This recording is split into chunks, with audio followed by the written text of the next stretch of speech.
saya akan menjelaskan tentang sejarah Indonesia.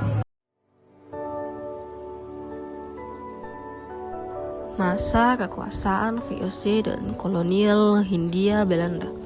VOC atau yang biasa disebut dengan Kongsi Dagang Belanda awalnya datang melalui perusahaan dagang bernama VOC. Mereka memiliki hak istimewa seperti mencetak uang dan memiliki tentara. Fokus utamanya adalah monopoli rempah-rempah di Maluku dengan cara kekerasan dan politik adu domba.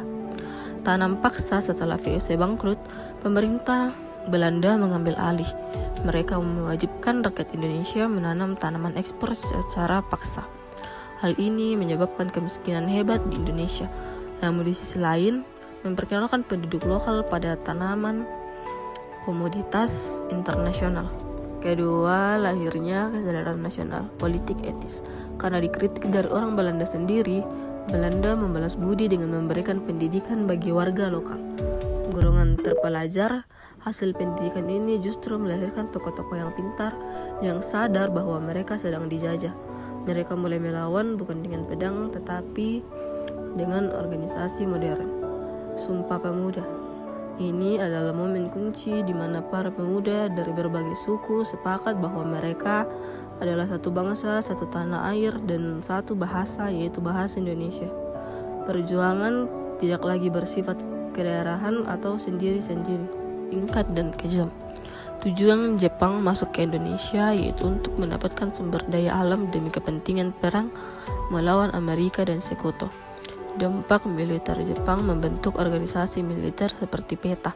Di sini pemuda Indonesia belajar cara berperang dan menggunakan senjata modern yang nantinya sangat berguna untuk mempertahankan kemerdekaan. Penderitaan rakyat. Jepang memberlakukan rumusa atau kerja paksa dan merampas hasil panen rakyat yang mengakibatkan kelaparan di mana-mana. Proklamasi Kemerdekaan 1945. Kekalahan Jepang. Setelah kota Hiroshima dan Nagasaki dibom atom oleh Amerika, Jepang menyerah tanpa syarat. Terjadi kekosongan kekuasaan di Indonesia. Peristiwa Dengas Dengklok. Golongan muda mendesak Soekarno dan Hatta agar segera memproklamasikan kemerdekaan sekarang juga tanpa menunggu janji dari Jepang. Puncak sejarah. Pada 17 Agustus 1945, teks proklamasi dibacakan. Indonesia secara resmi menyatakan diri sebagai negara merdeka, meskipun setelah itu masih harus berjuang melawan Belanda yang ingin datang kembali.